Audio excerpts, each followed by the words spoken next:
Once again, welcome to the first webinar series. So we'll have on screen the basic. I'll just say a couple of words before. So this is part of the PLC Transformation Program that Bursa has launched last month, together with the first book, Guidebook, which is on creating purpose and performance-driven PLCs that I believe some of you would have downloaded. It's available on the website, and we're very happy today. So in this book, we talk about a lot of the uh, uh, uh, principles about driving performance-driven organizations, and to put some of these frameworks to life or to hear into practice, we're very happy to welcome the Dr. Kelvin Loh, IHH Healthcare Berhad MD and CEO, to share his experience, because I think it's beneficial for corporate practitioners and also others from the other organizations to hear and to be able to ask questions firsthand. In the audience today, we expect to have over 100 participants, some corporate leaders from various industries. We also do have quite a few from the healthcare sectors, even physicians and doctors as well. And we also have participants who've dialed in from SMEs companies. So quite a diverse group of audience. The format of the webinar is basically it's a fireside chat that Datuk Muhammad Umar Swift, Bursa Malaysia CEO, will pose a few questions to our esteemed guest, Dr. Kelvin Loh, and thereafter at least half of the session will open up to the floor for you to ask questions, either verbally or by typing in your questions. So I think I'll run through this when we do open up. So maybe to kick off, I'd like to welcome once again Dr. Kelvin Loh and Dr. Umar to have the floor. Thank you very much. Thank you, Ian, and welcome everyone to a fireside chat with Dr. Kelvin Loh. Again, welcome to the Exchange. Thank you for having me. Delighted that we are opening up again at the Exchange, and Dr. Loh is our first guest in the fireside chat, and it's virtual to you, but it's in the flesh for us here, and that's quite exciting for all of us at the Exchange. Now, before we dive into the meaty questions, I thought perhaps we could set a little bit of context, Dr. Loh. Share with us a little bit of IHH, operate in different segments of market, different jurisdictions, a little bit of context setting for our audience today. Thanks, Omar. So IHH had the privilege of being listed on the Bursa in 2012. So it's our 10th year anniversary. Happy 10th year anniversary, I must add. Thank you for choosing Bursa. And when we were listed, we were 33 hospitals in size. Over the last 10 years, we have grown now to 80 hospitals in 10 countries. We have a market cap of about 55 billion ringgit. Our key shareholders are Mitsui, Khazanah, Co-op, PPF, PNB, Public Bank. And we are proud of our very strong brands in Malaysia. Our hospital brands are Pantai, Gleneagles, Prince Court, and our laboratory brand is Pantai Premier Pathologies. So we are largely a acute healthcare services provider. So what that means is we have specialist clinics, we have ambulatory centers, we have hospitals, we have laboratory, we have radiology. So a very broad range of services. And other than Malaysia, our other home markets are Singapore, India, Turkey, and we are growing our other markets as well. Now, we are a for-profit company, but being profitable and doing well really means we have to put patients first. So it's fair to say profit is an outcome of doing other things right? Absolutely. For us, putting patients first means always doing better by them. And that's why our purpose is touching lives, transforming care. What does transforming care for us mean? It means to keep making care better for our patients. And better means faster, more accurate, more convenient, and more cost effective, because that's what patients want. It also means that we treat every patient as an individual with fears and concerns, and that's what enables us to touch lives. Well, I think that's nicely put. I mean,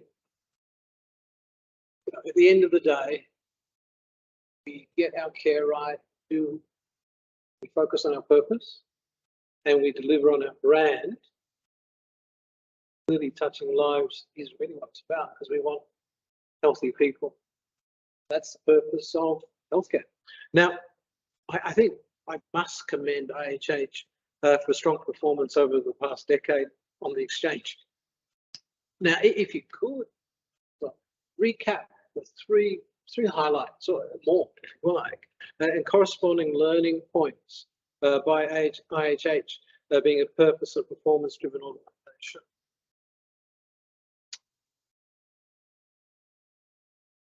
The first is probably indeed that IHH has grown a lot, from 33 to 80 hospitals in 10 countries. That has enabled us to touch many, many more lives. And the learning really is absolutely that for us, it's about putting that patient in the center and to keep making care better from the patient's point of view, so that they trust us more. And only if they trust us and trust us more, then they will come back to us and they will recommend us. So I think that's one learning. The second is that we are one of the world's few global strategic healthcare operators. And what that means is we now have the ability to bring about deep operating capabilities across a big network, create operating synergies at scale, invest deeply in capabilities and technology, but still amortize it over a big network. Now, has that always been easy? Not really. Healthcare is extremely local in its setting, and I think that's one of the learnings. You can't just sort of copy one way of doing things everywhere. We have learned that we need to localize our capabilities, and we have done that. And so I think that has enabled us to bring about that operating synergies across our big network. The third big thing I think for us is we've made it through COVID-19. COVID-19 has been a big humanitarian and business crisis, the biggest IHH had ever faced. But the learning is, if we focus on our people, which is what we did, we made a commitment to keep them safe. We made a commitment about to their livelihoods. We said, if you take care of our patients, we'll look after you, which is what we did. And that's what they did, look after our patients. Then patients have confidence in us, and that's what enabled us to make it through that big crisis. Oh, I think nice and cool, Dr. Loh. I mean, dear members, there's not a shameless plug for PLCT Volume 1, but it is themed about not keeping up but stepping up, and IHH has clearly been stepping up. Now, what makes IHH a purpose and performance-driven company? Obviously, it's not just about having purpose, but how do you have the team, the staff, all share that purpose, that common goal? Great question, Umar. I think it has to start with a true north, a vision of where we want to go. For us, that is to be the world's most trusted healthcare service network. So that's where we want to go, to be the most trusted by our patients. But then how do you do that on a day-to-day basis? And that's when you need a purpose that you can be really passionate about, and you can actually do that. And for us, that's to touch lives and transform care. We have to transform care constantly because healthcare is not static. There are new cures that can treat conditions that could not have been treated before. There are new ways of connecting with patients to deliver care more conveniently. So only if we keep true to this purpose to keep transforming care better for our patients, then we can get our patients to trust us. Now, but how do we go about making sure we actually do this? Then it's a start from our leaders, the key 30 leaders or so around our entire global network. We get together, we look at strategies, we look at our operating plans, and we keep asking ourselves, are those strategies, are those plans in line with our purpose or not? And if it doesn't, then we have to make some changes. Now, how do we keep ourselves buttoned to that and keep ourselves on the toes? Hard measures are important. We have a balanced scorecard company-wide that has 50% of its weight on financials, but the other 50% is on non-financials. And non-financials include KPIs like clinical quality, service quality, KPIs about people engagement, sustainability. So that keeps us true to our purpose. And so finally, I'd say that then we keep selecting for people who commit to this purpose.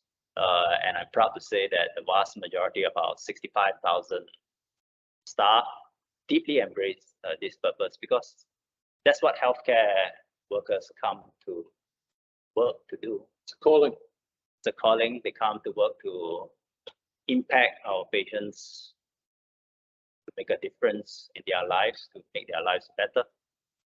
And as long as they do that, in keeping with our purpose, then we'll always support them in doing so. Well, I will follow up with a question.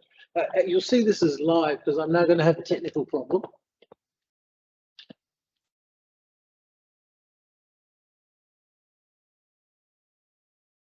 Yes, welcome back, audience. You can see me plugging in my power. Okay, sorry. It happened.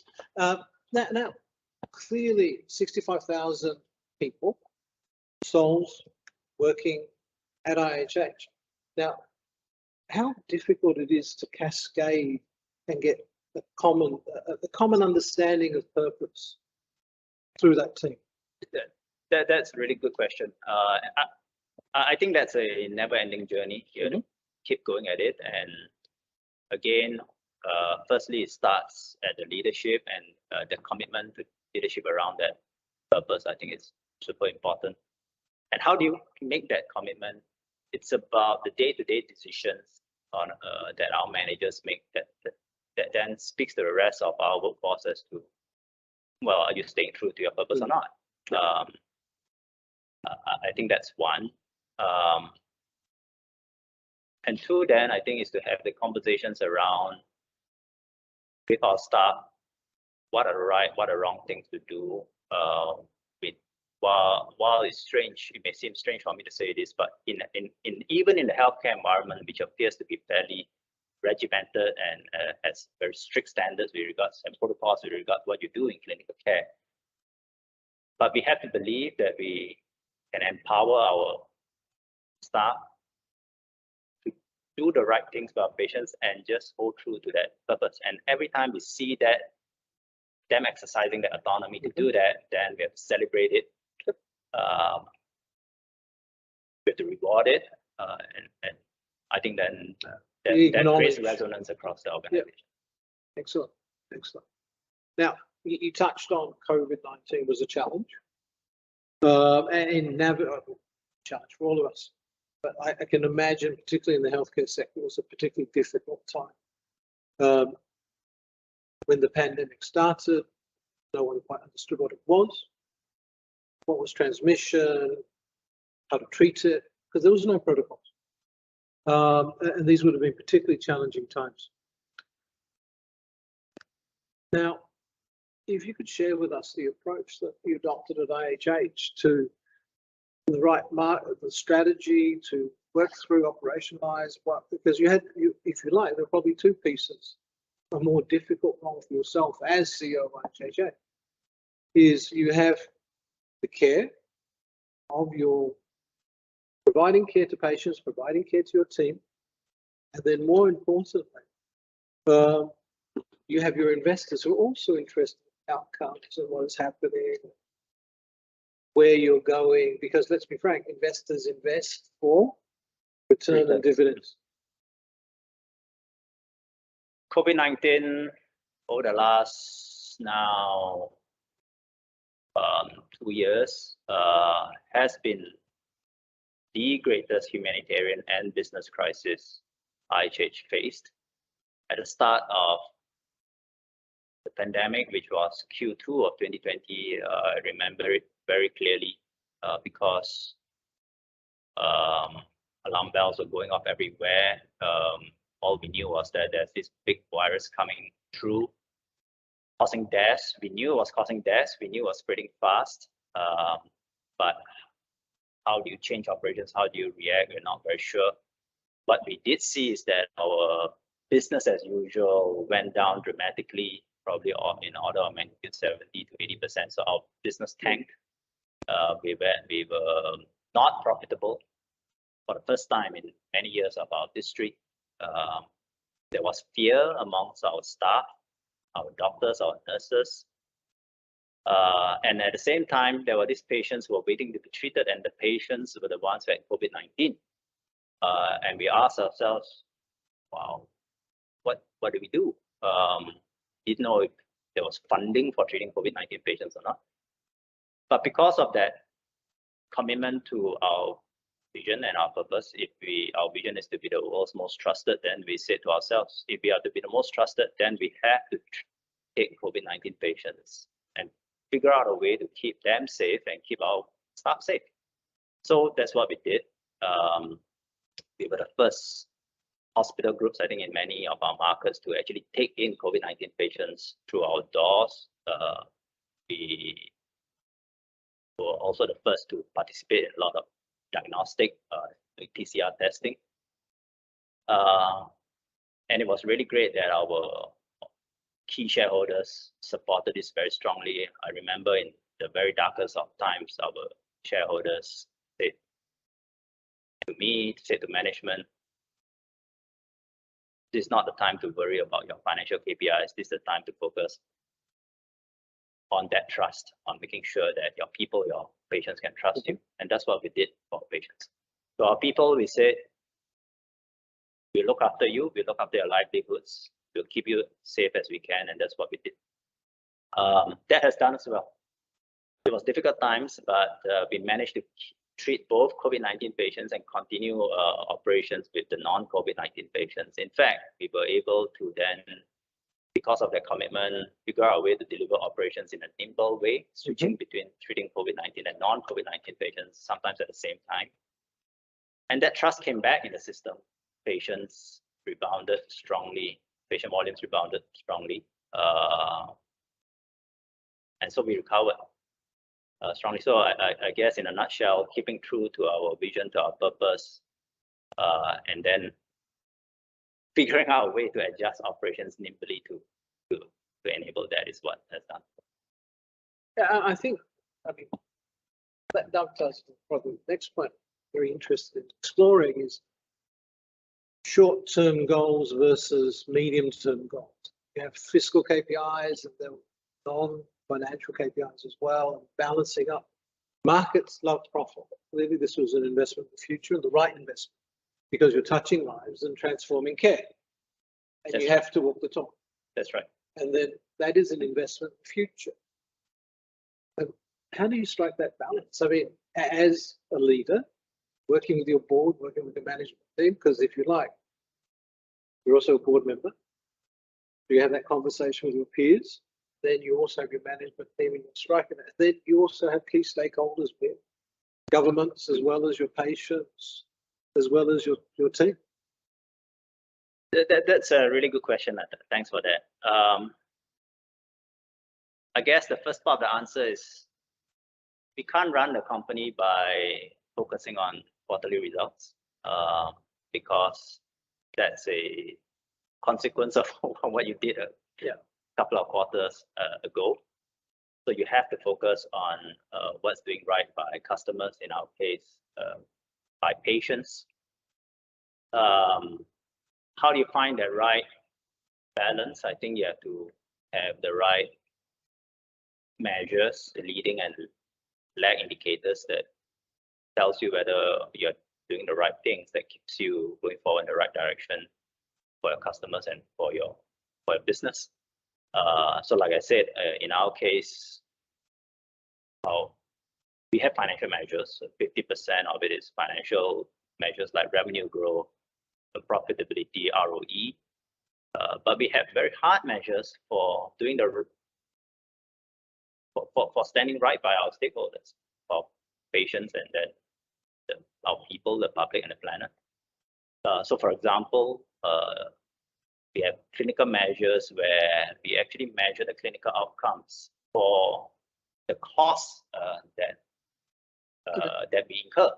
So we've gone past activity-based costing in the sense that we don't just measure costs for that activity or measure activities for the cost, but we actually measure clinical outcomes for the cost that we incur, and we try to figure out how do we deliver better outcomes for the same cost, right? Because that affects our patients in the long run. We have measures on service quality, so net promoter scores, which is a high standard because that's about patients referring, coming back to us. And we have measures on people around employee engagement scores. That's super important because without people, there is no business, there's no ability to serve patients. So we measure that and we try to figure out what are the issues which are impacting our employee engagement. Are they work, or do they have the right resources in the right places to deliver to our care? And then we have measures on sustainability. We have set ourselves forward, embrace that we cannot, if we have to transform care for the better, then better is not just for the patients, but it's also for our other stakeholders. It has to be better also for the community we serve, that's the public. It has to be better system for our people, and of course, better for the planet as well. Thanks. I think as I mentioned before, Dr. Loh and audience, IHH was featured in PLCT Book 1 around KPIs, around transparency. What can you share with us regarding your thoughts around that space and how we engage our investors and engage our stakeholders?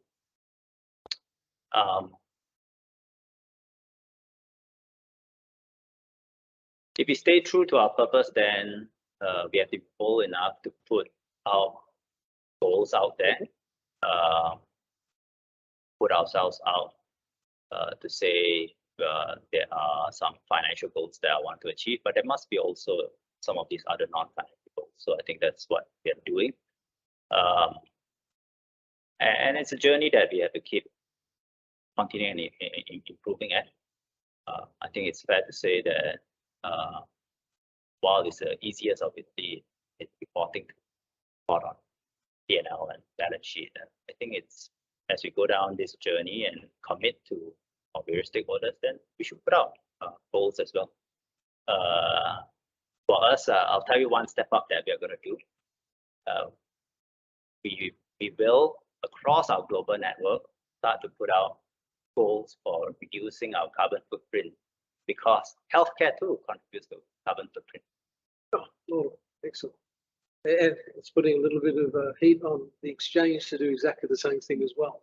So you'll have to watch this space as we come out with our initiatives as well. Thank you for challenging us, because we need to step up and lead too. Now, clearly, we're moving to the endemic phase. As we can see, Dr. Loh and myself are here together, not talking virtually for a change. What does that mean to IHH as you map your way forward? There are some healthcare trends that have already been there, but some of them have been accelerated by COVID-19. I'll speak to two of them. One is the desire by our patients, who are also healthcare consumers, for greater convenience. During the pandemic, they have tasted what it is like to get care via telemedicine, for example. So, wow, there are ways to deliver care more conveniently. Two, because of the information that has become available during COVID-19, the focus on knowing more about one's own health, then transparency of healthcare information that empowers patients to make their own decision is something that I think our healthcare consumers will desire and embrace even more. So as IHH, we will transform ourselves to embrace that desire. we will transform ourselves into a healthcare platform that goes beyond just serving our patients through our hospitals, our bricks and mortar facilities, in our clinics, in our hospitals. We transform ourselves into a healthcare platform that responds to this consumer needs. So what do I mean?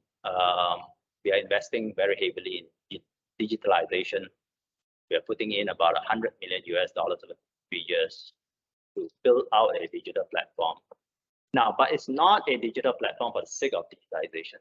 It is a digital platform to make sure that we transform care to respond to the needs of the healthcare consumer, to enable them to navigate the entire health system in a more convenient way, to give them information at their fingertips about their own health that empowers them to make decisions. And then if and when they actually are unwell, they can figure out easily and conveniently how to get into our bricks and mortar part of our network. So it's that seamless connect between the digital world and the bricks and mortar world that I think will make a whole difference. But again, the point is about putting the interests of the patient and healthcare consumer right in the center. So you have better care. Your existing infrastructure can work harder, serve more patients, keep more people well, and it should lower, I would think, lower the cost of delivering service. That's the goal. That's the goal. Excellent. Now, the second guide in our series, the PLC Transformation Program, it will be published next month, and it'll be focusing on creating sustainable, socially responsible, and ethical. That's a theme. So I thought perhaps as we're coming to the end of our fireside chat, before we take questions from the audience, where is IHH moving in that direction? I'm sure you're doing tremendously. We are embracing all stakeholders. We have an aspirational statement now, and we say that what we do is care for good. And what that means, there are 4 P's in that. There's care for patients, there's care for people, care for public, and care for planet. Now, patients will always be foremost and center because that's who we serve. So we keep transforming care better for patients. But the obvious realization is that to remain sustainable means that the second P, our people, will make sure that we also transform the healthcare system better for our people. We must make it the best place for our healthcare staff to come and work, best place to support them in the work that they do, provide them with the resources, the right process that makes their work simple better. And for the public, I think there's responsibilities that we have. One big topic is, give an example, is the topic of antimicrobial resistance. The healthcare industry itself, healthcare services itself, is one of the big contributors to causing pathogen mutation, that is simply causing pathogens or bacteria to mutate into worse pathogens because of the antibiotics we give. So that's an example of a topic that we will take leadership, we will embrace to reduce antimicrobial resistance by better practice. And planet.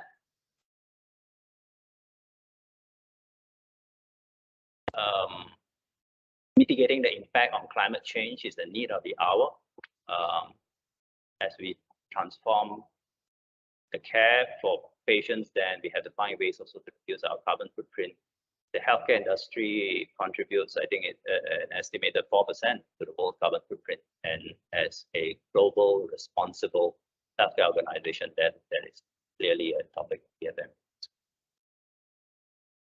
Now, we've come to, we're going to have a little bit of time to interact with our audience, albeit virtually.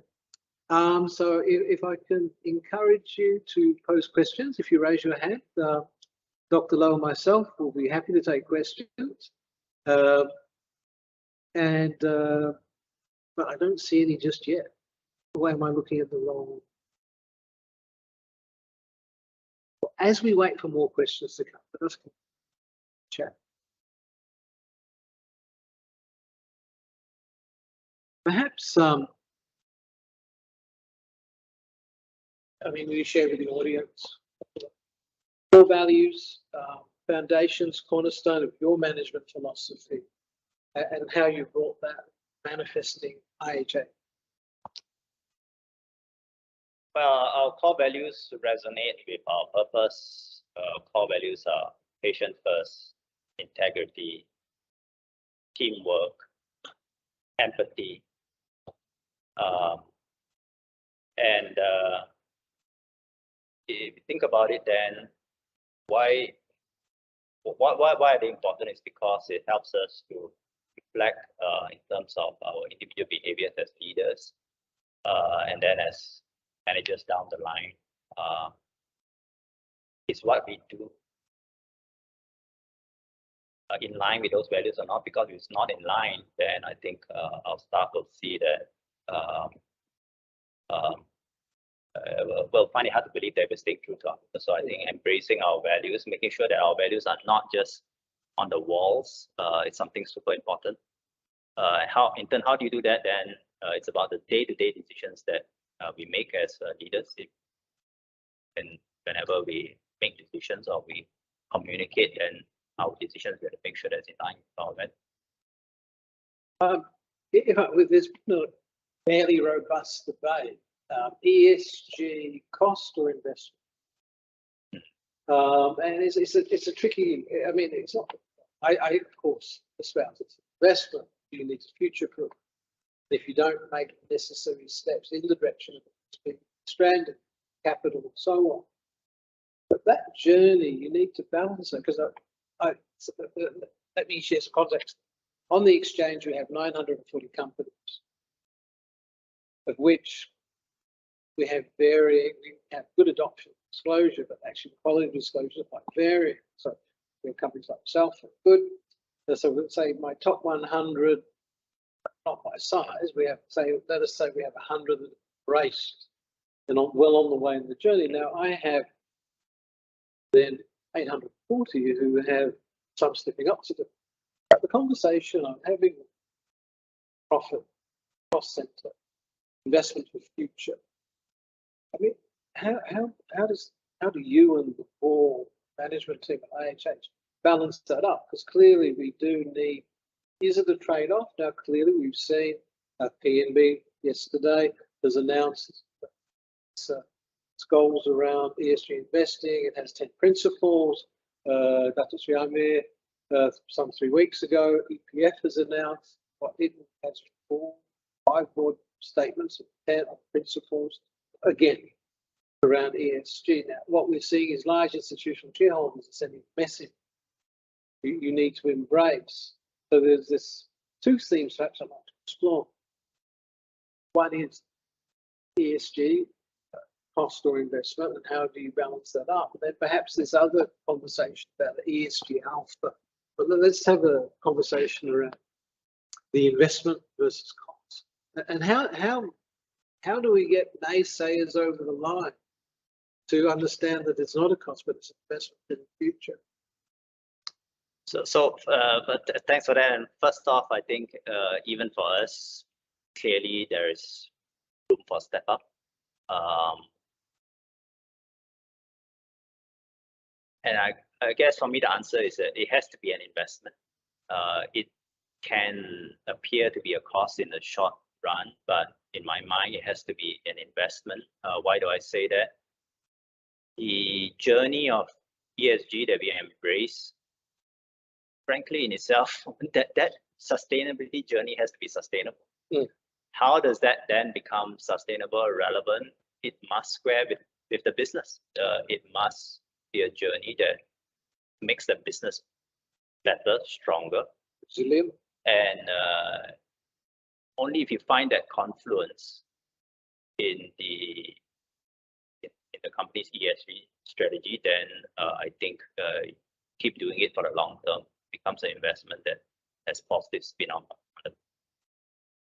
And that's why for us, patients will still be first in the 4 Ps that I described, but even our patients too who want to know that in transforming care better for our patients, it should also we should also one of the principles in healthcare in the Hippocratic Oath is actually to do no harm. Yeah. And our patients want to know that we also do no harm, or do less harm, preferably, at least to the public, to our people who work in it, and to the planet. And then we find the goals that are mutually reinforcing, prioritize them, and then we have a resonance, ESG journey that resonates with the business.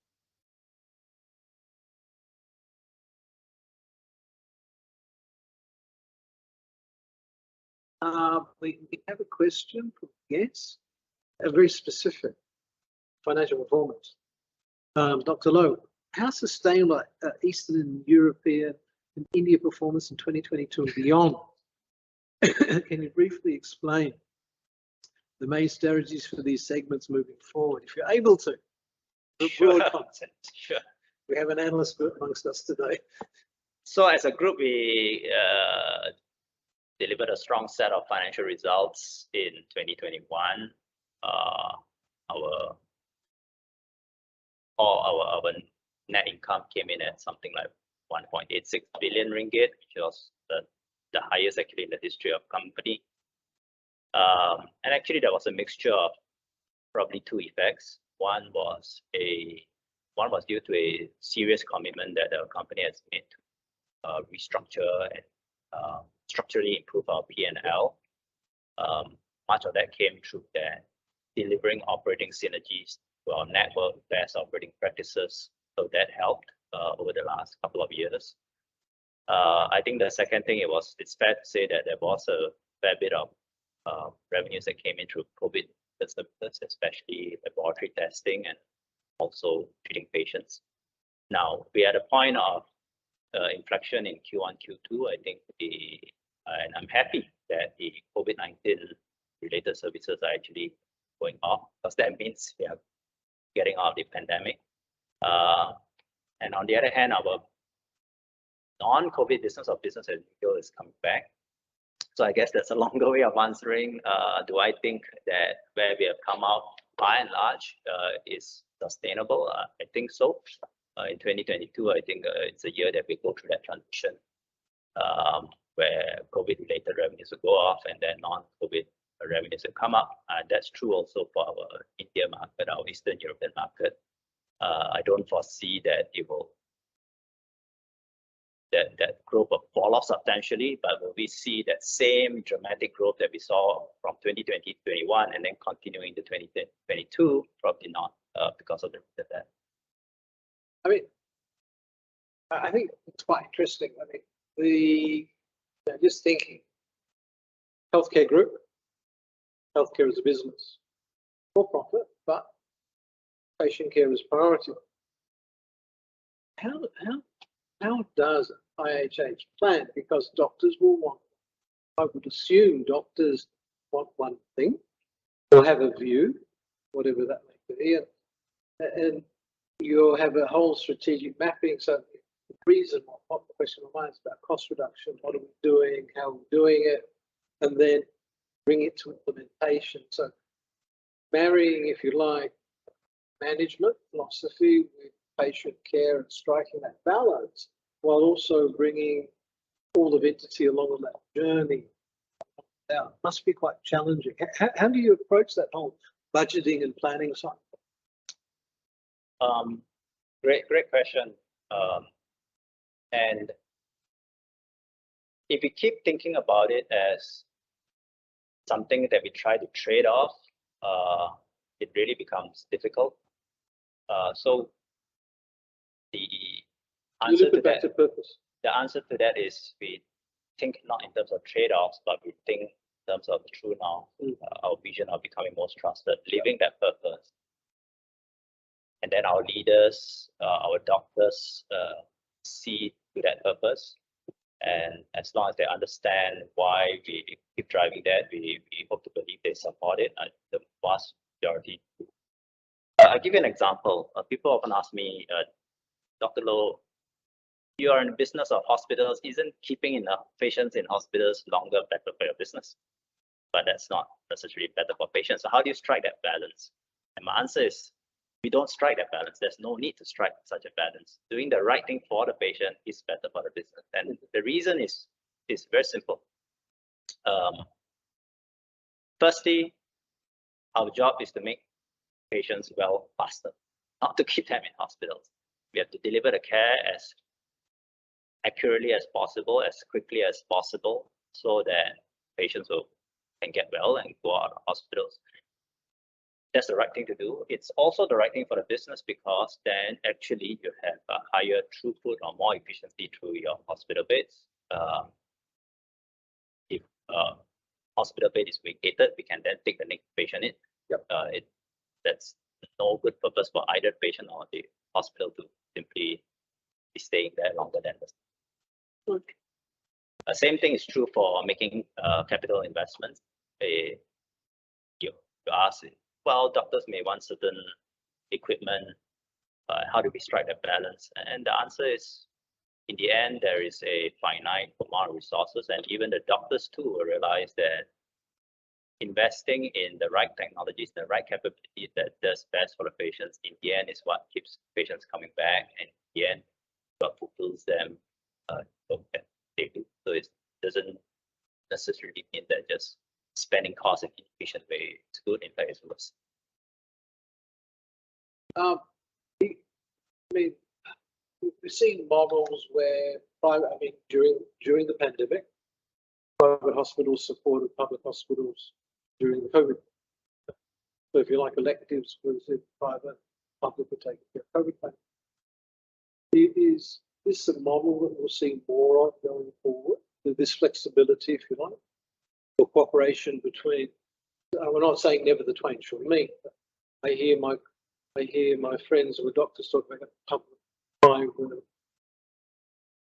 My view, firstly, there's been great public-private partnership that's occurred during COVID-19. My hope is that will continue. In fact, my hope is we'll move towards an era that we have an always on public-private partnership. And the reason is because we can never cater to a crisis like COVID-19. No matter whether public or private sector can cater fully to it.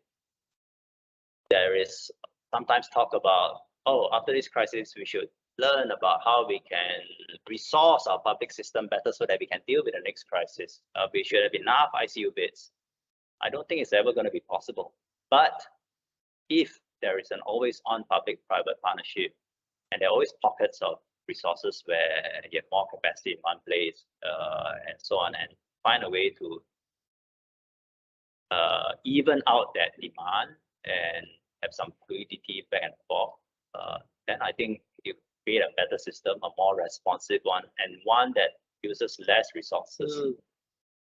Cater such crisis. I was alluding to sustainability and maximizing exactly that, Dr. Loh. Now, clearly, last 2 years very difficult. COVID, PPE, the uncertainty. How did you keep the team motivated through that period? It would have been tremendously difficult.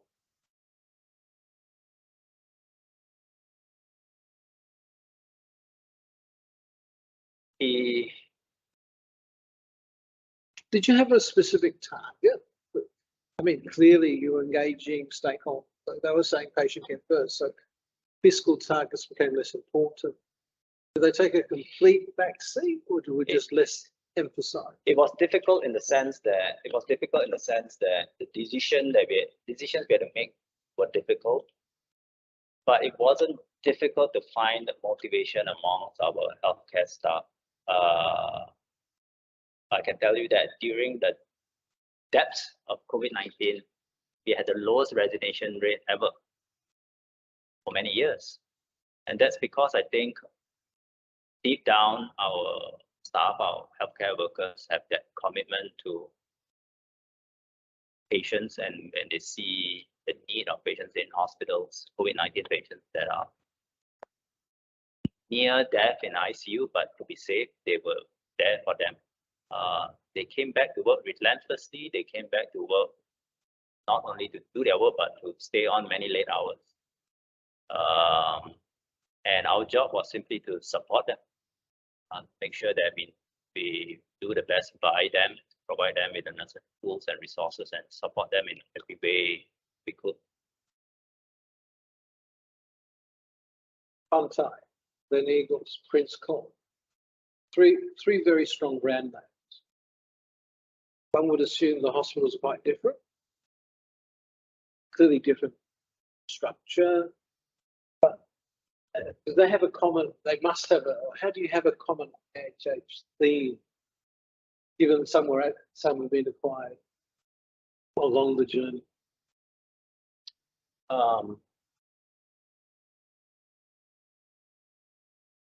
That actually points to one of the practices in your Guidebook 1, PLCT.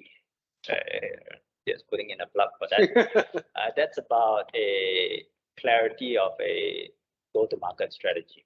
And for us, that is especially true. Patient segments in different locations are different. Patient needs are different. And as a global healthcare operator, we understand the common principles of delivering healthcare well, but we have to make sure that we localize those operating practices to each locality.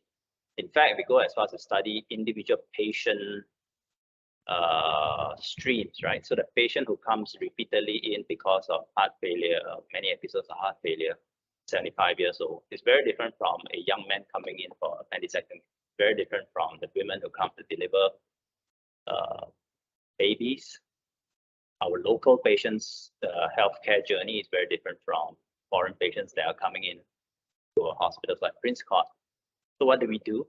We make sure that we understand that patient journey in their individual streams as best as we can. We take feedback constantly, and we adjust to those patients' needs. But the operating principles of how we make healthcare better for patients is actually the same. Patients really want faster care, more accurate care, more convenient care, and more cost-effective. So that's the same. And how do we engineer and deliver to a better healthcare system? Many of the best practices and capabilities required for that is the same. But in the execution, you have to make sure that you understand each micro market, and healthcare is hyper local in nature. You understand that micro market and each patient stream as best as you can, so that you deliver to one patient. Ina, you had your hand up. Yeah, sorry. Actually, I just wanted to, sorry to interject. Just wanted to say, we are almost towards the end. I wanted to encourage, those in the call to just do the same, to just raise your hand if you'd like to verbalize a comment, and to also just point out, I think we have one or two questions under the question and answer tab as well. One being, for example, can you walk us, Dr. Kelvin, there's a question for you on whether you can walk through your career journey a little bit and leading up to leading one of the biggest PLCs listed on Bursa Malaysia. Thank you for that. Thank you for alerting me to the Q&A part. I've been sitting in the chat room. Yes, I realized that. So yeah. My apologies. So Ina has posed the question. Your journey. Thanks, Ida. I started as a medical doctor. That's more than 20 over years ago. That's about 25 years ago. I was very passionate about that work, impacting individual lives, individual patients, seeing that what I do can make them better. But there was something that was bugging me even those early days, and that is, I felt that the healthcare system can always do better for the people in it and for the patients. I saw that healthcare systems often had delays in care, which means patients can't get things as fast. There were efficiencies, and I had this desire to work on processes. And unfortunately, being a doctor by itself, while it's great, you can look after individual patients, but you can't change processes at scale. So that's where I started my, healthcare management journey. I started working on improving healthcare processes, improving care for patients, one ward at a time, then one hospital at a time, then doing it bigger scale. That's what I was super passionate about. And so I moved out of practicing into hospital management, which I've been doing for many years. And then I had the opportunity to move out of what I was doing in the public healthcare system to a private healthcare system. That was IHH actually. And I was given P&L responsibilities. And voila, the question then was that how does a public healthcare oriented guy run a P&L? And the answer is exactly what we have been talking about today, which is that how do you make P&L better for a hospital is you make care better for patients, make it more efficient, make the outcomes better, and the P&L becomes better. So I enjoyed that part of the journey. I then started having more responsibilities, managed more hospitals. Then I was in charge of IHH Singapore, and the journey continues. So today, ended up being the MD of one of the world's largest healthcare companies that started its roots listed here 10 years ago. We have a wealth of questions now. Oh, you didn't see them earlier? No, I was in a different chat. No, actually, but some of them Yes, just guys. came in, to be fair. Thanks, guys. No, only teasing.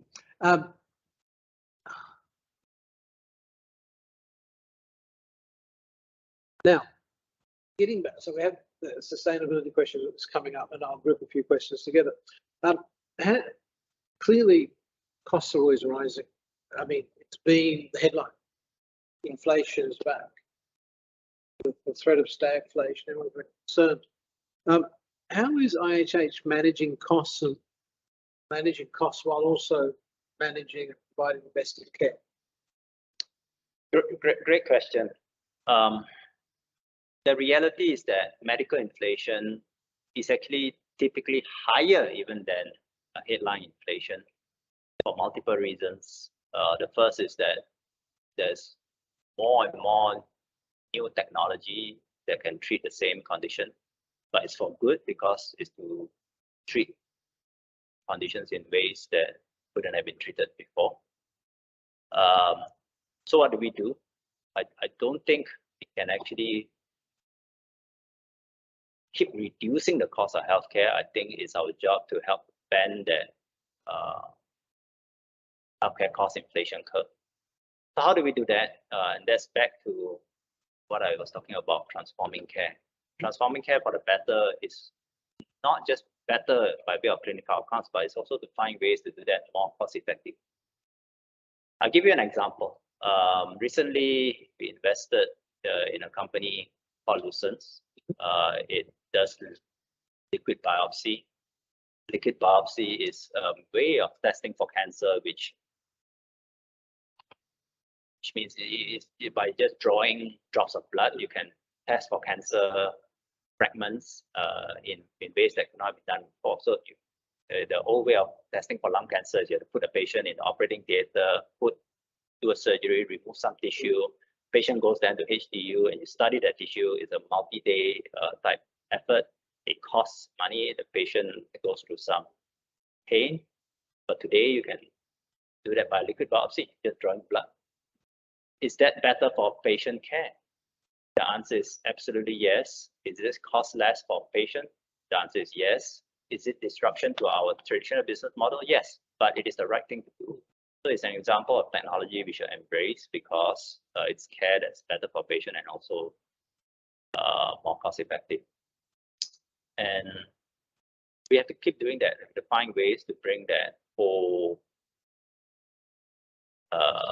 operating synergies that we have at scale to reduce costs for our patients. So that productivity drive by way of amortizing investments that we make over a large scale is what helps. So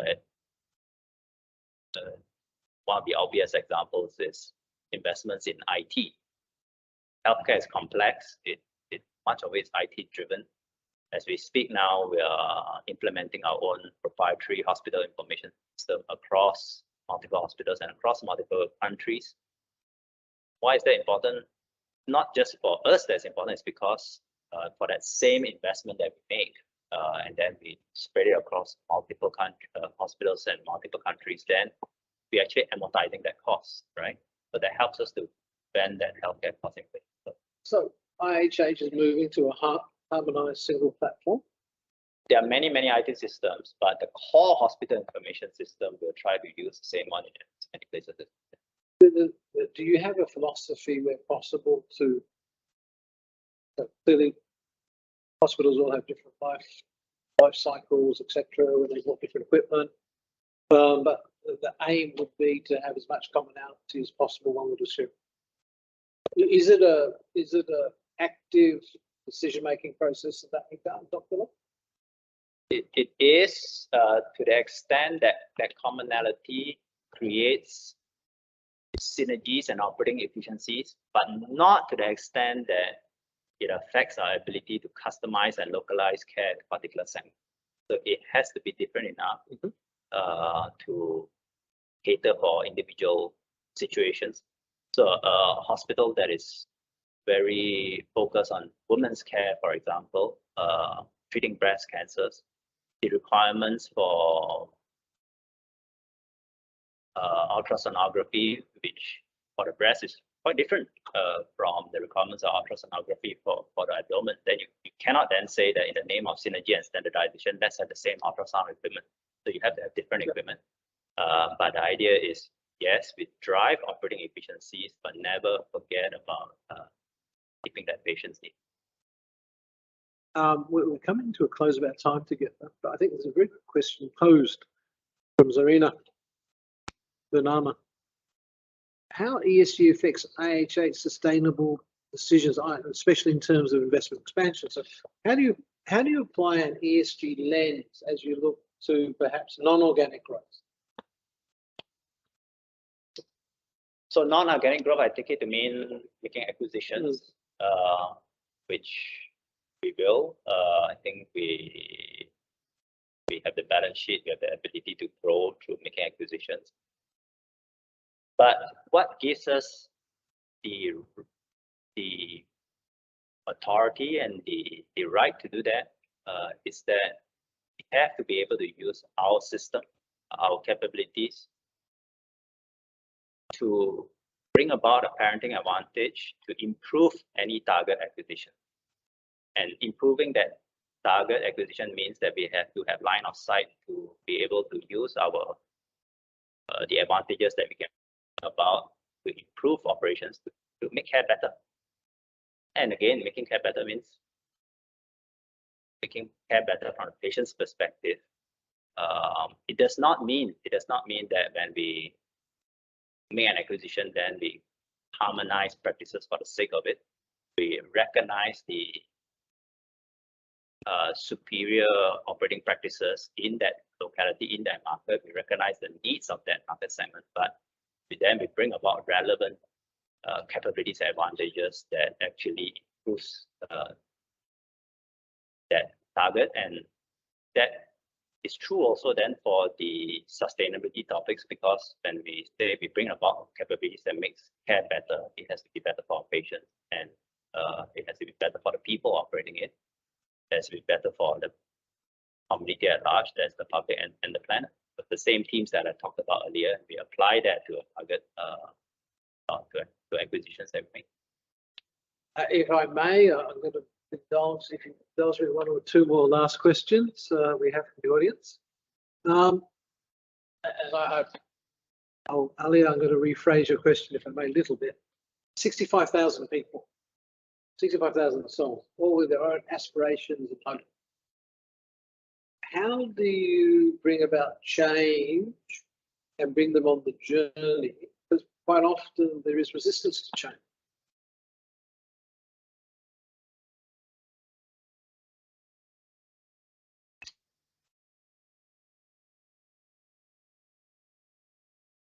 Hardest question, Ross.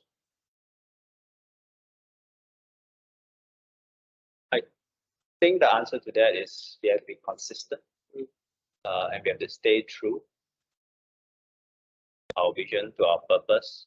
Walk the talk. We have to walk the talk, and the consistency is what enables, I think, then spread and that diffusion. You bring about like-minded people. You bring about belief in that. That's what we are really going to do. That we're not going to flip-flop. I think that change then percolates. And as more and more examples being demonstrated, leaders and managers that are exhibiting the right values and staying true to the purpose, and then empowering individuals to do so, I think then they join that journey. I think it's also important to remember what people value, what they come to work for. And to me, there are three most important things. That is purpose, autonomy, and career growth. And the first one is actually purpose. Healthcare workers, particularly the millennial generation, desire that the organization stands by a purpose that's meaningful to them. So if you give that, then I think the likelihood that they believe in your cause, join and stay with the organization becomes strong. Second, then empower them to act in such ways that is aligned to our purpose, not try to script and govern every single action. And the third is to create, as they do so, create career growth. Then I think that creates an alignment and a desire to be part of it. Excellent. We always talk in terms of investing in oneself. We're usually referring to the share market, buying shares, but actually what we learn and what we learn at work and is really about investing in ourselves. Our career growth resonates clearly. Now we've come to an end of our time for today. Again, thank you, audience, for joining us. And again, a big thank you, Dr. Kelvin, for joining us. Thank you so much. Thanks. It's been a pleasure. My pleasure. Thanks, Cheers. everyone. Thank you very much for being our first guest. For those of you who are still on the call, we hope you will join us for the rest of our other sessions that we do have. We will blast it out to your focal points of those who are on the PLCT participation program, and also we will also be featuring including some of these webinars after the fact on our website next week. Thank you again, Dr. Loh, and everyone for participating.